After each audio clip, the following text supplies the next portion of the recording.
Can you sing, can you dance, pull a rabbit from your pants, make a rhyme, tell a joke, burp when you drink a Coke? That's not a talent, nope. Jump a hurdle, do a flip, get your dog to do a trick, top talent. Top talent. Play piano, play guitar, hit a ball really far. Are you a superstar? Let's find out who you are. That's the end of this song, it's already too long. Top talent. Everybody, come on. Top talent. This is my podcast, can't sing this anymore cause the words are too fast. Yeah, better start the show or I'm not gonna last. Top talent, let's get at it. Top talent. Oh yes, and I want to thank all those jingle singers for doing that for coffee money. That was great. My name is Richie Phillips. Welcome to Top Talent. This is the podcast that originates in the capital region of New York, the Albany area.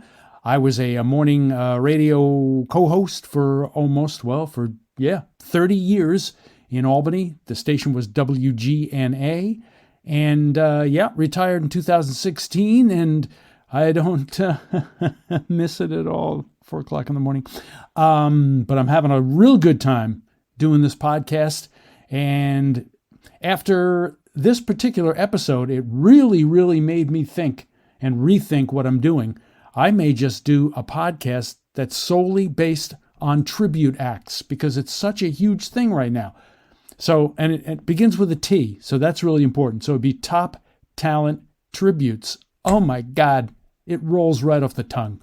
So I'm thinking of it, I really am. This particular tribute act that I happen to see here in the capital region, and I won't go too much further because I repeat myself as soon as we get into the podcast, but I happen to see an Elton John tribute act that just knocked my socks right off, and decided that I really wanted him on the podcast, and he agreed. So I'm not even going to tell you his name because I'm just repeating myself. I'm going to take you right now to the essence of this podcast. This is my interview with a really great Elton John tribute act, and they actually call it the Philadelphia Freedom Act, I guess. Philadelphia Freedom Tribute Show is what it's really called, and blah, blah, blah. Here we go. Hello, Doug. Hey, Richie, how are you? I'm doing good. How you doing?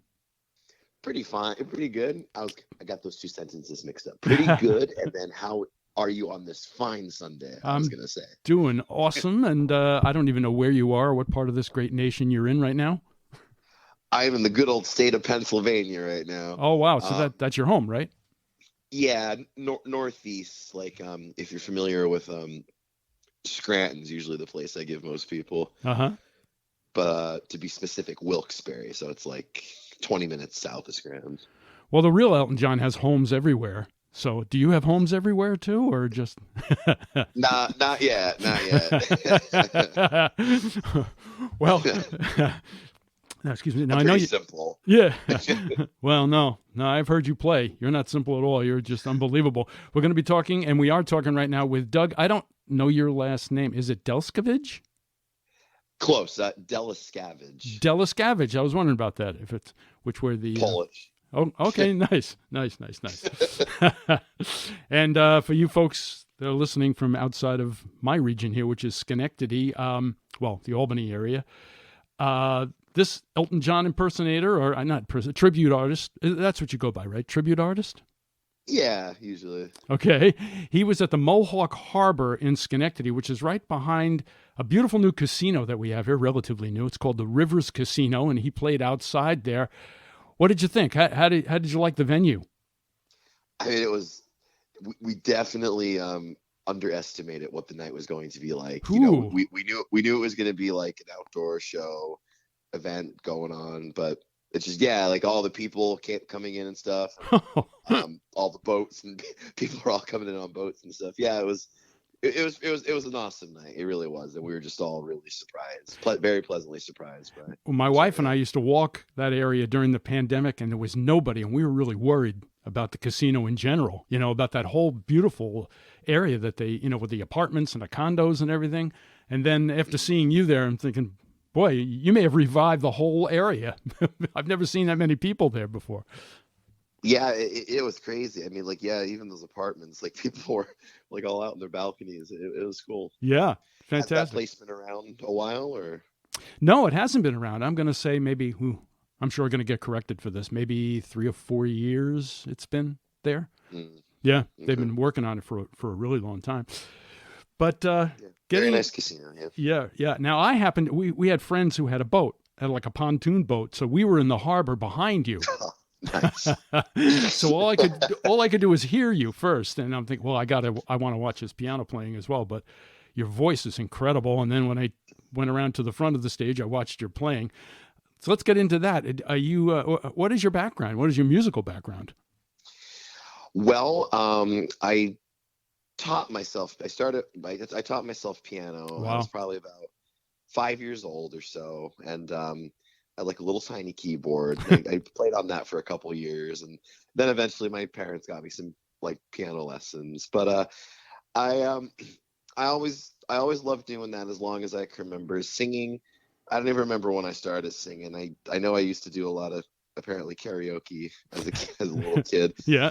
But I don't know, when I hit about maybe 14 years old, we got like our first little band together, and we started playing like little venues around the area, like just little bars and like, yeah, right, like 14-year-olds and stuff were playing in bars. But like we did that for a few years, and then I continued studying, and then when I graduated high school, I went off to I was up in Boston. I went to Berklee College in music. Oh, okay, that explains it. Yeah, yeah, that was great. I actually went there for piano studies, and I majored in audio, like engineering, recording, and mixing and stuff.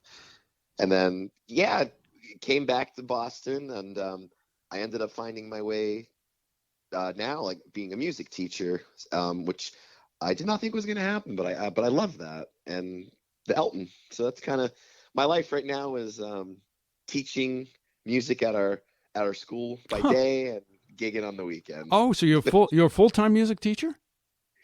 Yes, music and art, actually. No kidding. Oh, wow. My school we're a very small school, but they're very understanding and very like considerate of like my schedule. And for the most part, we usually only would play like on Fridays or Saturdays. Right. And then occasionally like in the summertime, you might get other days of the week, but usually during the school year, it's just the weekend. So most cases, unless we have like a really far drive, I usually could get away with just taking like a half day Friday. Well, that's great. It works out pretty good, and they know my situation. So like, I try not to book classes on like a Friday afternoon, like try to alleviate it as best I can. Right. We have a lot in common. Besides, not our ages, I can tell you that. But we have a lot else in common, because I learned when I was 5 years old. I taught myself piano, and and I was a teacher. I taught social studies for 5 years, and oh, no kidding. Yeah, I did. Right. Yep. But we haven't really talked the Elton factor. Was it Elton John that was a motivator when you were a kid? Because when I was a kid, Elton John first came out. I don't mean came out. I mean, he first, when I first saw him, when he started his career. Does that mean, why did you pick Elton John? No, I was very, very influenced by him. I mean, before I even, like, so young, it was before I even knew what that meant. I just, I really like his music. I like his lyrics. Yeah.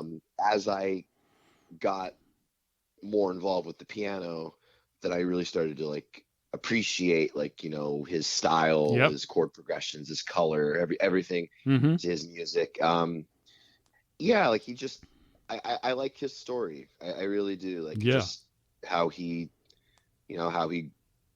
got where he is, his struggles, but sure. And his music just in general, like we play a lot of different music, like I write and stuff too, but like Elton, it's just I always enjoyed playing his music. It's fun to play, it's fun to sing, and Well, I'm the same. I love singing and playing it as well, but I could never go out and do a tribute show. That's a different story. So how did you look in the mirror and go, I think I could actually look like him as well, or did you care about that? I didn't really care about the look at first. It kind of just started as music.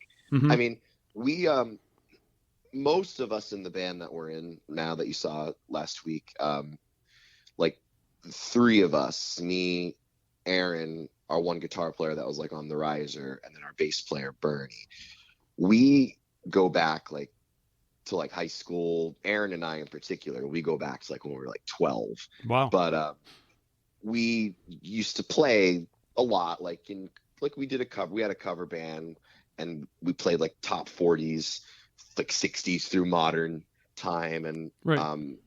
Elton was a favored choice of ours. Like, we ended up like we found ourselves playing a lot of Elton songs during these shows. And I like one day we kind of just got kind of fed up with doing that, and then we're like, well, we know a lot of Elton. We already know like 10 Elton songs. Let's write down another 10 more, and let's just put a set together and see what happens. But we weren't intending on doing shows or anything at first. We just did it to do it. There there was one show that we were doing. We made a special show. We built a special show around it at home, and we learned all these songs, and then we did that show, and it went relatively well. And then it kind of just took off from there. Like we Wow. just kept getting more shows with it, and then eventually we started branching outside of our area. Yeah, I'll tell you, your band is fantastic too. Those guys are great. Everybody sounded fantastic, really. Thank you. Yeah. Now, how do they get time to go with you? Are they all teachers too in that small school? No. However, though, our synth player, which unfortunately I don't believe you met, because she all is well, but she had a family emergency that she could not make the show last week, which stunk, but fortunately all is well, so she's good now. But That's good. She is also a music teacher as well. Mm-hmm. She teaches like a couple miles up the road from my school. But no, kind of similar situations. We just everybody just, we're all, I guess we always joke about it. We always say we're all just in that time of our life now where the universe just lined up. Yeah. All our bosses being understanding of us and and they do, like, they have full-time jobs too, everybody, but for the most part they their work is very understanding of it.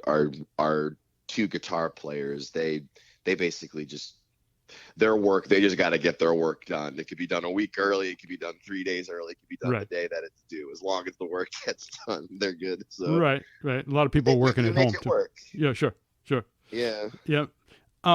There's a difference to me when I go and see a tribute band. There's a difference between an interpreter of the music or a straight up impersonation of the music. You know what I mean? Do you consider yourself more an interpreter of Elton John music, or do you try to do a straight up impersonation? Because I kind of see it in between. I don't think you're a direct impersonation vocally. Yeah, that's a good question. I really never thought of that. I honestly I haven't really thought about it much. I mean, I would say probably in between. I mean, yeah. What I will say though is, like, first and foremost, I mean, Elton would probably, it wouldn't matter if it was Elton or Queen or Billy Joel, like this part would come second probably to the first bit. But we love playing music. Yeah. Like, first and foremost, like, we just love playing. Like, Mm-hmm. we and the more we're traveling, the more we're just rooting our love in doing it. And like, then Elton comes, and when we do our shows, we just, like, for us, like, it's Elton John's music, but we just try to make it so everybody's just, they forget about what they're doing for a little while. They're coming out, they're having a good time. And right. We're all just under the same roof. Yep. Doing the same thing and having a blast. And it's Elton John. And it just happens to be someone that we all love very much. Like, everybody in the band very much likes him. And his music, I think I could say this, he would probably do this himself. Like, they never played shows the same way, like, ever. Like, the only time you ever hear those songs the way they are is like the day they recorded it. Mm-hmm. They've never played it the same every time. Like, they always added stuff. They always changed up arrangements, added solos. They improv, because they get bored. You get bored if you play the same show every night, right? Exactly. Right. Exactly. And we never allowed ourselves to do that. We never play the same set. And even if we do, we change up how we play it. We change arrangements. We add harmonies. We'll even take an arrangement that we've been doing for 2 years, and we'll just change it all of a sudden and do it a little bit faster, maybe a little different groove. But and there, a lot of his songs, they have pockets in them where you could break away from the form and you could just go into like an all-out improv jam. Yep. And that never gets old for us. And that's Elton, like that he would do that. Like, yeah, that's right. Something he would do. He would get up, start running across the stage, like do a handstand on the piano. Right. And his musicians too, like he was never he never like, you know, he was Elton, the spotlight was definitely him, but he never made it that way on stage. Like, you know, he hit him and his band, like they always just had a blast on stage. And yeah, you can tell. You can tell when you watch some of his video, like on YouTube. You can see them, like he's looking at the band and the band's looking at him. You can almost tell that he's saying like, I'm going to keep going with this. Like Rocket, like he'll do like 20-minute version of Rocket Man, right? Oh yeah. Yeah. Because you can tell he just wants to keep doing it. Like, I think it's going to be a long, long time. Then he goes into a break and he plays for like 10 minutes. And I love that. Yeah. Or like Take Me to the Pilot. He'll do like a 20-minute piano intro, or he'll rock out on Leave On. You shall be. Right. Yeah, he's just an incredible performer. Now, have you seen him actually? Yes, I have. I saw the what was it called? Face to Face tour with Billy Joel. He came here. Oh my God! You mentioned that. We were talking about that. Yeah. And they have the cameras above, so you can see them both, their hands on the piano, like the entire concert. I remember you could see their hands. I was like, I didn't want to look at anything else but the piano keys. I wanted to see what they were doing, you know? Right, yeah. I do that. I find myself doing that a lot too. Like if I'm watching videos, I'll try to pause it on a camera angle that shows the keys, get that lick down or something. But a piano it's hard to watch a piano player, isn't it? It's hard to, I can't seem to follow, you know. Maybe it's a little bit different with a guitar. It might be a little bit different to watch, you know, than playing chords, but I don't know. Do you find probably the angle? Yeah, like you said, like with that concert, you probably have to come from above, right? Otherwise, you don't really get the full scope. I have worked in a piano store here in Albany. I did like a part-time job there, and it was very interesting. And the owner told me, Bob Hilton, I'll give him a little plug at Hilton Piano Center. He told me, like, I would do videos of kids or adults that would come in and play, and he had Steinway grands in there and everything else. They would sit down and play really unbelievable classical music, and I said, why don't we do these videos and put them on the website, you know, like customers' talent or something like that. And he said, well, you got to watch that because there are people online that will just, you know, like expert piano players that will look and make, you know, comments. Do you? And I was thinking about that with you. Do you find if you're going out as an Elton John, you know, a tribute band, do you find that there are critics? Do you find? In other words, do you feel pressure to be exactly, you know, like him because you're worried about those people, those idiots? So I'll give you the short answer first. Yeah. I don't. No, I'm not bothered because I don't care. I mean, like half and half. I do care, but like it depends. Like we filter it. Like, you know, if it's an obscenely absurd comment, it's like, all right, like, you know, you just take a chuckle at it and it's like you let it go. Yeah. But I like it. Like we get really we get good constructive criticism sometimes, and like, you know, we really take that to heart. Like, you know, sure, it's important.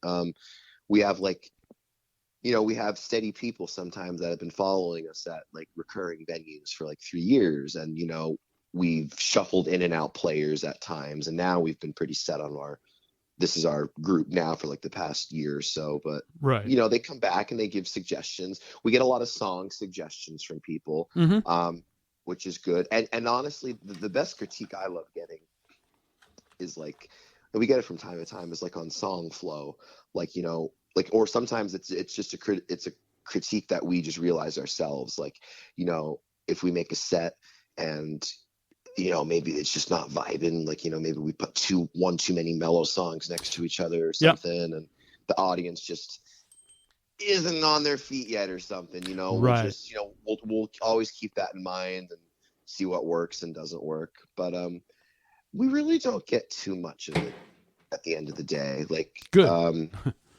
I feel bad because mostly mostly it's the venues that get the most of the heat of it. Okay. Like, if the PA was too loud or something, right. something was crackling, or like God forbid that they didn't open the doors right Oh yeah. right on the dot. But like it's usually that. Mm-hmm. But no, we don't get it too often.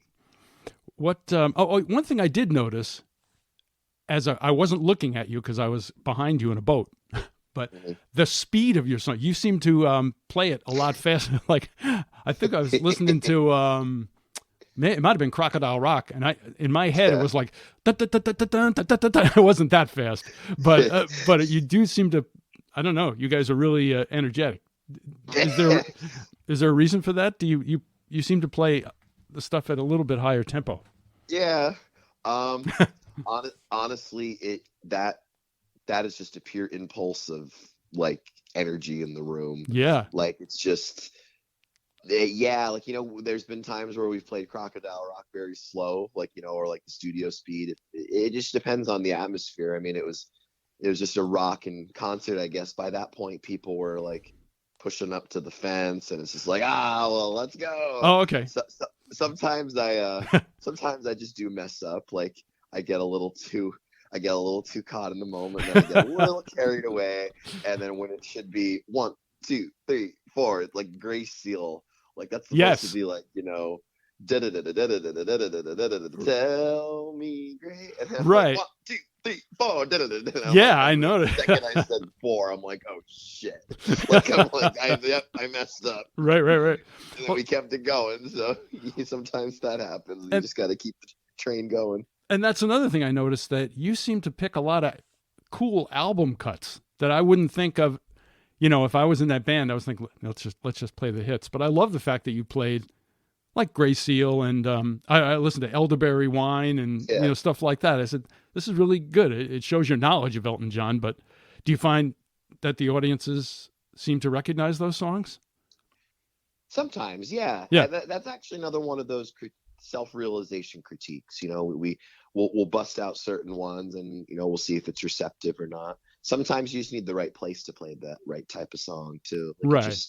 It's really it's really actually, it's interesting. Like, the whole like what's the word? The whole like geography of it, the geography / discography of it all is crazy. Like, where Tiny Dancer and Rocket Man are like huge in this area, right? Like, it's not as much in this area. Then it's like maybe I'm Still Standing, or like the rockin' ones like Saturday Night's All Right for Fighting. It's like we noticed that changes too. And now that we're like a few years in and we're hitting markets multiple times now, like, we've gotten a little bit of a better eye on how to funnel that through and pick the right songs out. That's interesting. And the hits are just like, the hits are great. Like, they're the ones that I started with. They're the ones that I discovered Elton with. But right. I mean, man, those B-sides, like some of those, like that stretch of Don't Shoot Me, Yellow Brick Road,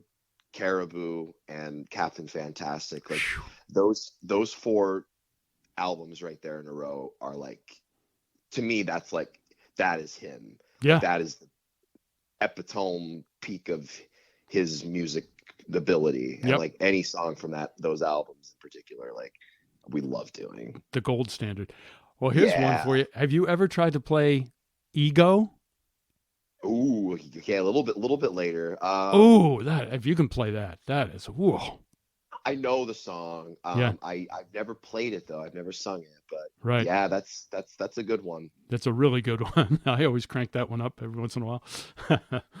I get in the mood for that album every now. Like, I think it's A Simple Man. Like, that's like right when the band he fired his band, and I think it was like the first album he made after that. But there's some interesting sounds on that one. Yeah, when you think about it, well, I wasn't even going to get to that. I was thinking, why did he fire his band? But you can almost see that in a way, not firing them, but changing up musicians just to come up with a different sound, and maybe you get complacent after a while. Yeah, I think that, and sometimes business, I guess, just gets a little ugly. Right. I'm not saying this for your band members. Don't worry about it, guys. He's not going to fire you. No. God, no.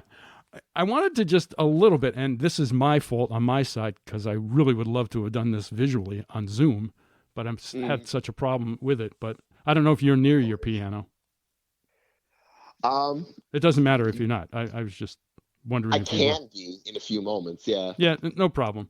I was going to get into these are a couple of things I personally learned from Elton John as when I first started out playing, and you tell me if you agreed to it or maybe you tell me what you learned. I learned one thing that I played drums a little bit before I even played the piano, and I really think he's as good a drummer as he is a pianist.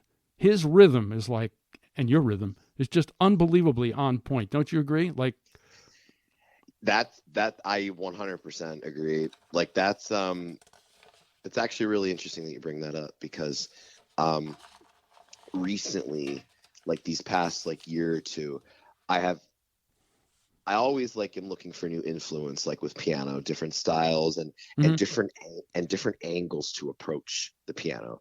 Like, so you being a piano player, drummer too, you like it's going to sound like so obvious, like duh.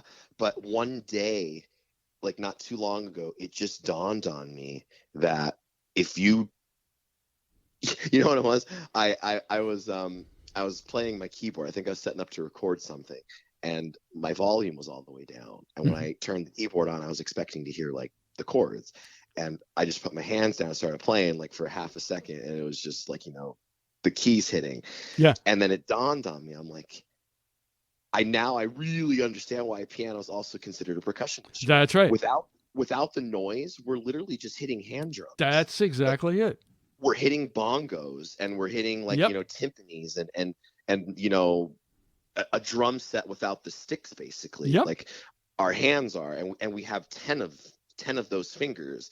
And like I always gravitated towards drummers, like as a piano player, like I think we all have our little go-to people personally, like like certain players line up with other players. Like for me, like I feel like piano players always go with guitar players, but like drummers, like I always loved drummers. And like when I made that realization, it completely just changed the whole perspective of how I approach piano. Like I started feeling the rhythms I'm hitting and then hearing the music second, which I've never done before. So like it's evolved my polyrhythms, and it's gotten me better at like filling space, like in between, like in those, if you want to get really technical, like all those polyrhythmic subdivisions and stuff like that I always used to struggle hell and back with, like it just unlocked it a little bit.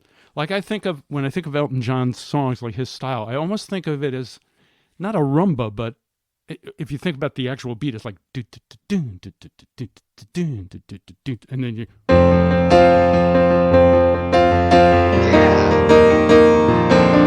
like that. That's the Elton style, don't you agree? That's 100%. That's Leave On Your Song, Tiny Dancer right there. Absolutely. Right. The other thing, a realization I always had, this is to me very simple, and I guess you went to college for this, but it's almost like 2 + 3 = 3 + 2. You still come up with 5. So if you're playing a piano, this is for people who are just starting piano, and tell me if you disagree with this, or tell me if you teach this differently. But if a C chord is C, E, G, well, all right, you could put the G at the bottom, G, C, E, right? Yep. You can put them in any order. And that is how I learned that Elton John, like if he was playing a C, he doesn't just play a C chord. He might play a C chord with one of those notes at the bottom, like an E. Or an F chord with the A at the base, like, oh, that's not the same thing as. Yeah. Is that how you kind of learned as well? Like, that's what I learned from Elton John the most, is that you could mix up those notes. Yes, and like going through those inversions, right? When he's playing, a lot of the time he's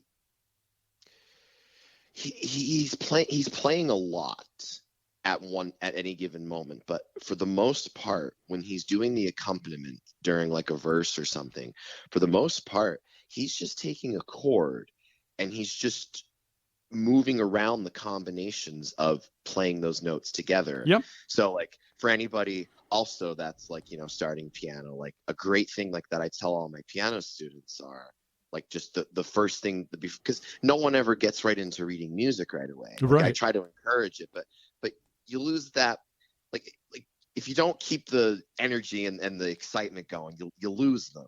Like, and I always tell them, like, well, look, the music's going to take you like a little bit with reading it. So here, do this. Like you just said, here's a C, skip one, there's an E, yep. skip one, there's a G.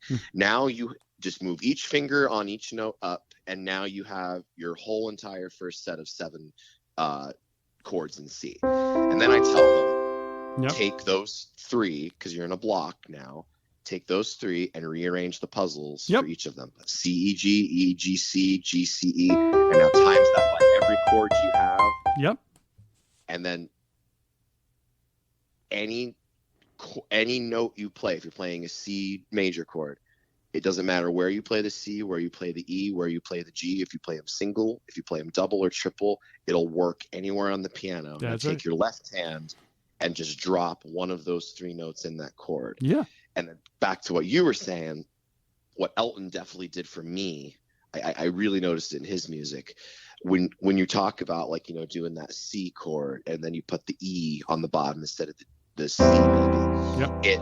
It's a leading tone. So now like play like that chord with a C on the bottom and go to F, and then play that chord with an E on the bottom and go to F. So play the C chord with an E on the bottom.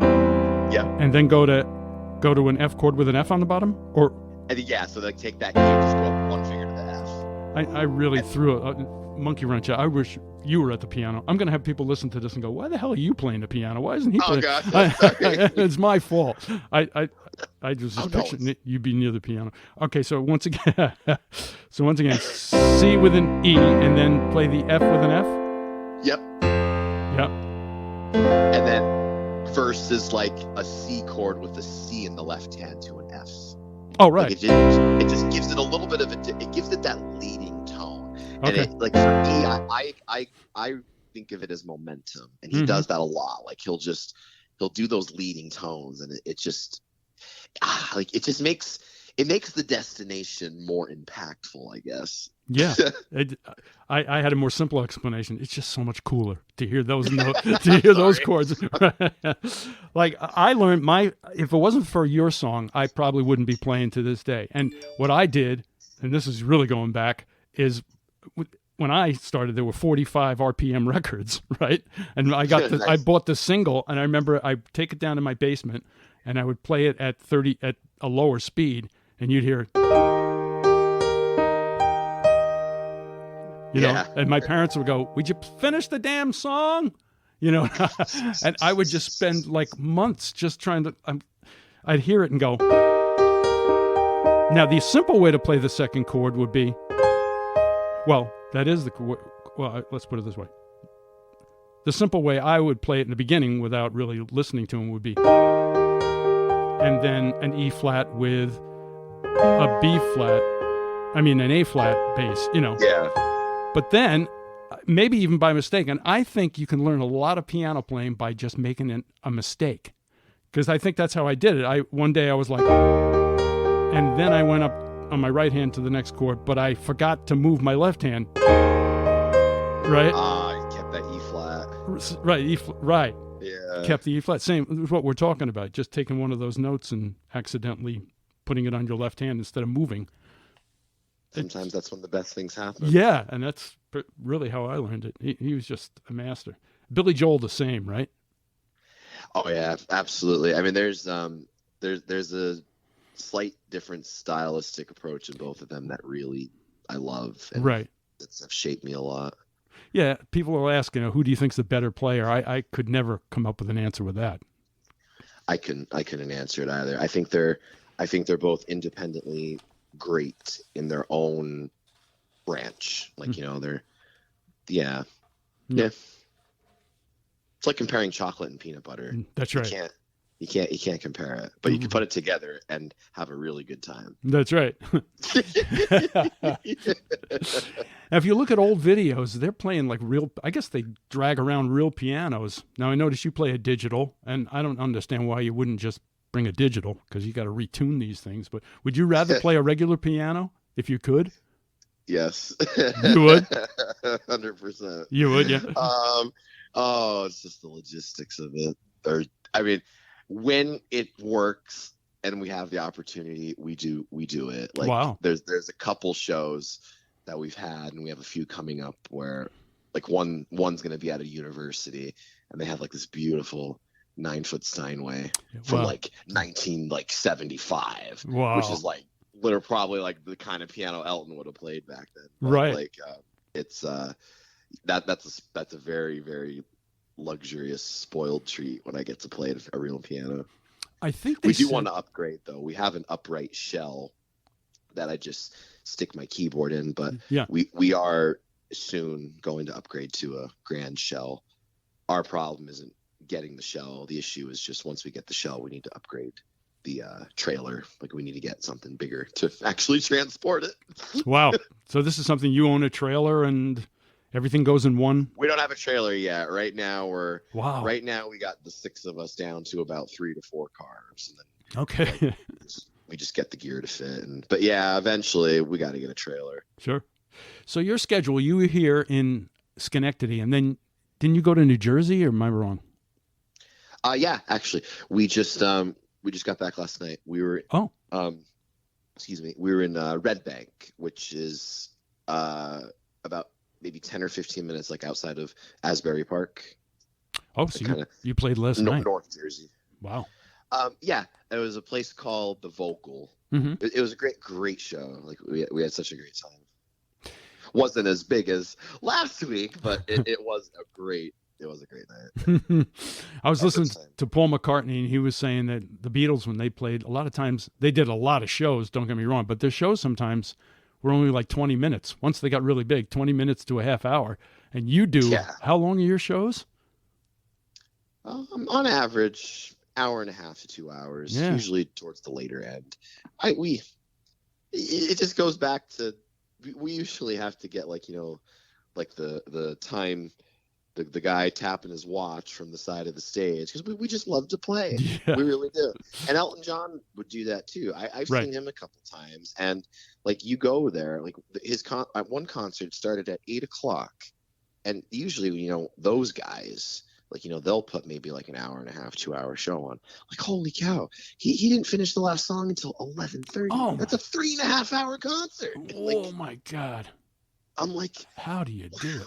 Wow. He played like 35 songs. I'm like, and the guy was probably like in his his 60s at that point. Yeah. Like, I'm like, wow. Like, talk about getting your money's worth.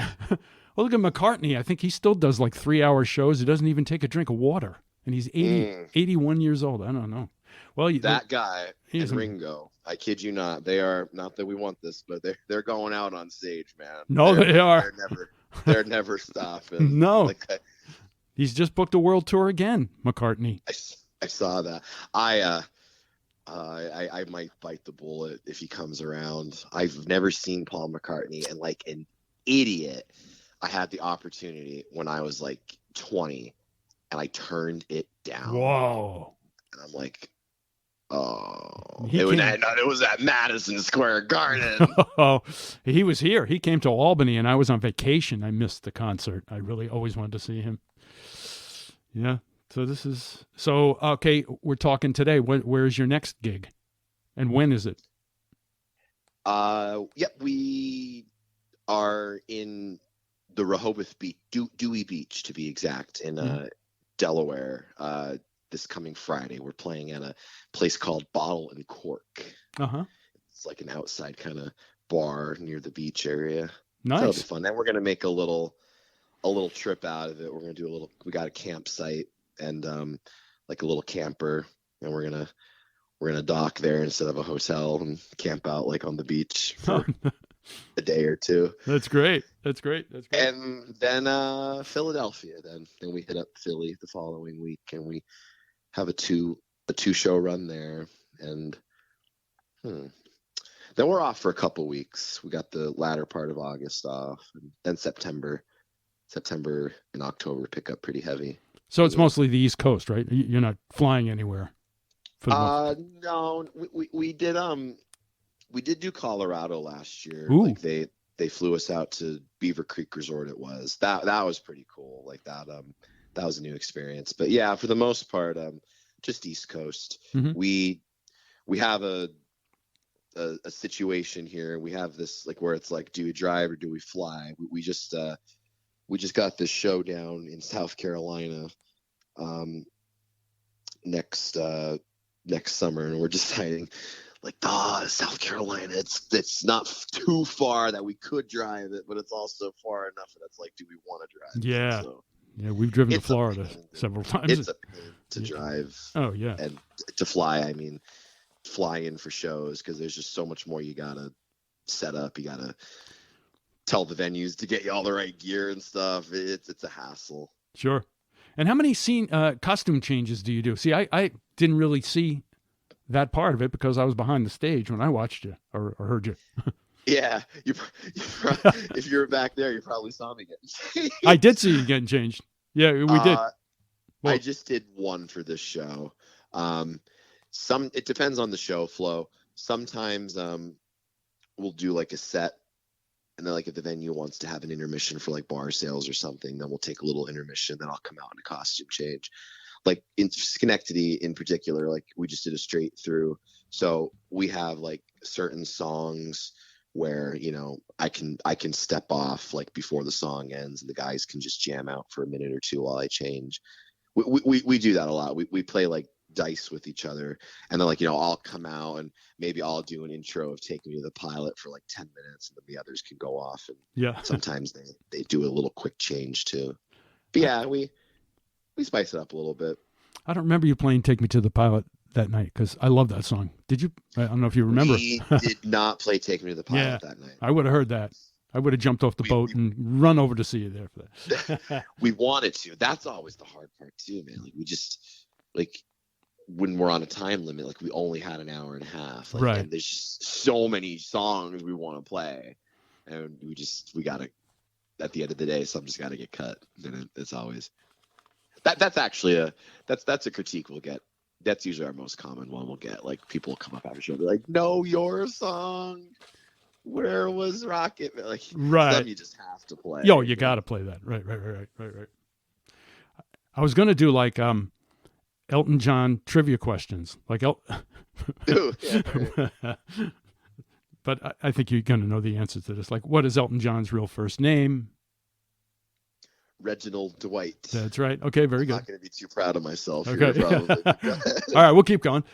Bernie's real last name? Bernie's real last name. Oh, gosh, it's Bernie Taupin? Bernie Taupin, that's right. Oh, okay. I thought that was a trick question. I'm like, wait, it's not Taupin? No, and he goes by Taupin now, right? I don't think he even used Bernie anymore. I know Elton. Yeah, I don't know, actually. No, I don't know. Yeah. Oh, Elton's, what middle name did he acquire for himself? Hercules. That's right. Oh, you're very good. Very good. Yeah, he calls himself Hercules. I'm scratching my head right now. Right. All right. What's the significance of the date 11/17/70? That was a live radio show he did. Yep. They did I think it was like a 5 or 6 song album. That's right. And there's some good ones on there. Oh, Amarina. I like that one. And Take Me to the Pilot is one of the best versions I've ever heard. Yeah. Oh, I think Burn Down the Mission too he plays. Yes. Yeah, he burned down the whole place. Yeah. All right, and here's your final question. This is for 5 points, and you get a week in Schenectady. All right. It's Captain Fantastic and the blank blank blank. Brown dirt cowboy. That's right. You win. All right, we're giving you 2 weeks in Schenectady, so you'll come back. Oh, we can't wait to come back. But you've been here before, right? Have you played other things in this area, other places, or am I wrong? Yes.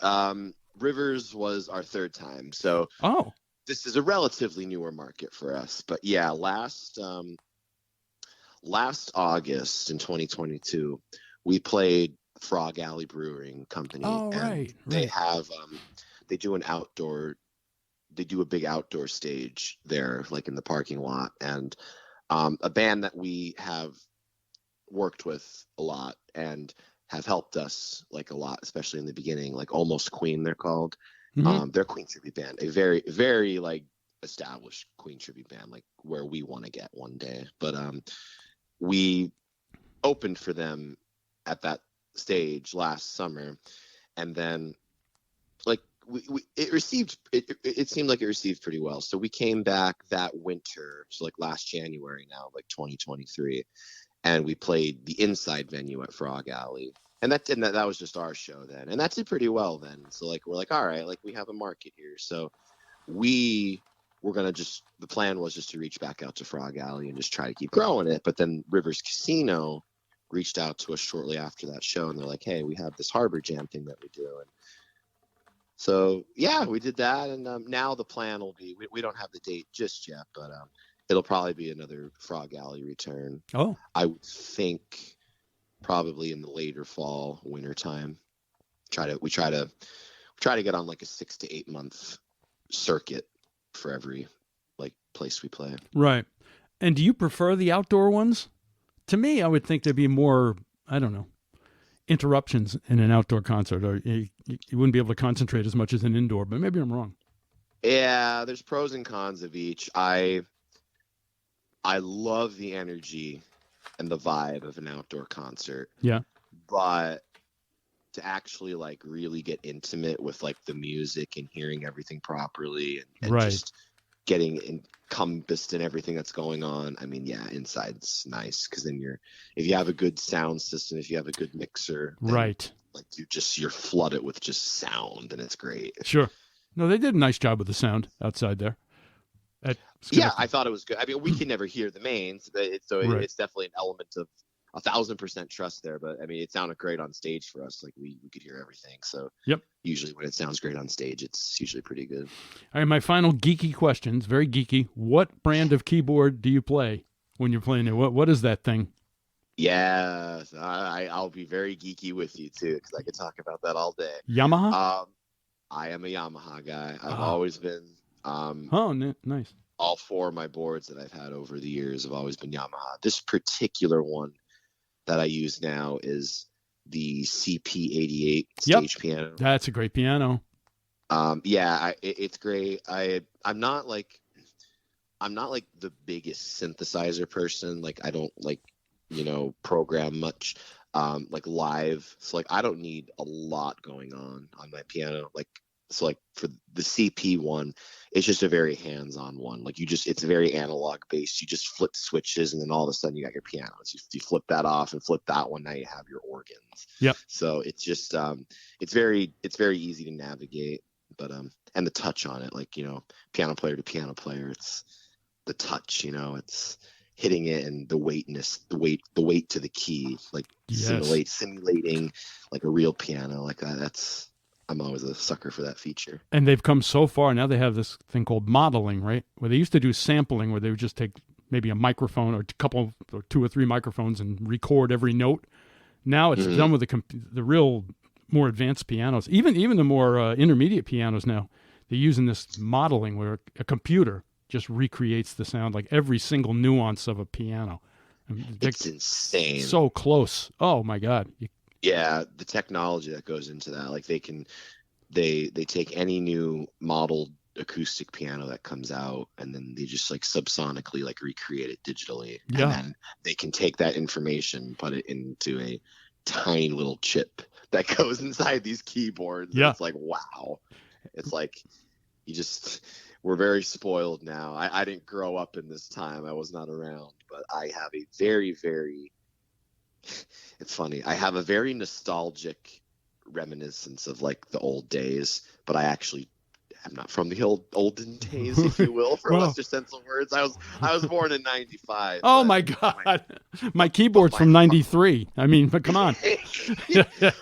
but my heart lies in like the 60s, 70s, Yeah. 80s, like especially and and my nostalgia, I can't relate it to memories. I don't have any memories of it, but my nostalgia for some reason is linked to music. These artists that I have not grown up with, but yet find myself identifying with. And I'm a very big audio geek too. So like, I really appreciate like the old style, like tape and just how you didn't have the technology like you do back then. And back then, you know, like right now, if you don't get the take right, you know, you could spice it up a little bit. Back then, you just had to be a good player. That's right. You just had to get the take right. like, yeah. Well, look at talk about the Beatles. Their first album, I think they did the whole album like one day. You know, like on a two track. Yeah. I remember like my first keyboard would be like the Fender Rhodes, which I always love it, but everything. You can't play every song with that sound, right? Yeah. Right. And you're carrying this huge piano and everything sound like the Carpenters, which I love the Carpenters, but you can't play Elton John and make it sound like the Carpenters, you know. That's beautiful. You got Fender Rhodes right there. No, I don't. No, I have a Roland that has that sound, but I'm just saying. Okay. I over the phone, it just sounded like, you know, the vibrato. I'm like, ooh. Yeah, right. Okay. There's a piano. Yeah. I'd love to hear you play, but you're not near the piano. Well, this is really great, and I really appreciate the time. I know it was very nice of you to. I know you're a very busy guy. Oh no problem at all. Today I'm not busy. No excuses today. I'm not busy today. I'm just chilling. We'll probably go make some lunch, and I got some band stuff to do. But I think we'll let the morning guy tomorrow deal with that. Sure. And a lot of people listen to podcasts, and maybe they're probably saying, well, why don't you play something or play a cut from you guys playing out live? But there's restrictions on doing that. But if people want to hear your playing and they missed the any one of your concerts, where can they hear you? Where do you have a website where the stuff is on? Yes. Or the best thing to do, I'll give you our website, because everything's linked to it. You could check us out at www.philadelphiafreedomtribute.com. Oh, that's what it's called. And subscribe to our site. We have our tour dates up. We're putting up our fall schedule really soon. So right now, when you look at it, there's only going to be like maybe 2 or 3 dates, but fall's coming up soon. But yep, we got videos up there. Good. All our social media, Facebook, Instagram, YouTube, everything's linked to that. So you could like check out some videos and clips and stuff. So it's PhiladelphiaFreedomTribute.com, right? Yep. Great. That's right. Great. Doug, thank you so much. I really appreciate it. And it was really great talking piano with you. Yeah, Richie, this was a really nice. I really enjoyed this conversation. Yeah, same here. You got the music brain flowing. Like now, I think I'm going to go down and work on something. Me too. It was really nice. I'm going to listen to some Elton albums now in my car. Good. I'm on Caribou right now. That's I'm going to play. I'm going to play Ego because I have. Ooh, there you go. Because I have one. No, I'm just kidding. Thanks a lot, Doug. Let's please stay in touch, Richie. This is really nice. I hope to see you again. When you're back in town again, I really want to see you again. Awesome. All right, I'll talk to you soon. Okay, Doug. Thanks again. I thoroughly enjoyed that conversation with Doug, and I hope you did too. Go out and see him next time he comes to this particular area in the Capital Region or wherever you're listening. It's the Philadelphia Freedom Tribute Band. And like he said, his website is PhiladelphiaFreedomTribute.com. And he's got all the information. You can listen to him and check it out. He really does put on a fantastic show.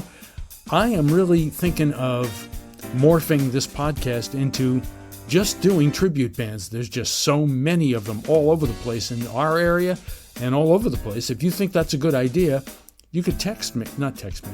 Please don't text me. You can go to my Facebook page at Richie Phillips. I also have another one. It's at Ryman Richie. So you got your choice there. Leave me a comment. I too have a website that I don't promote enough because I'm not good at promotion. It's Hire Richie, hint, hint. No, it's HireRichie.com. HireRichie.com. That's HireRichie.com. And people have been very nice to ask if I'm ever going to do that piano bar again. I just did 2 nights at a place called Panza's in beautiful Saratoga Springs. Had a great time for all the folks that came out. I'm I don't know. We'll see. We'll see what happens. That was just kind of like a substitute gig. I was subbing for a couple people.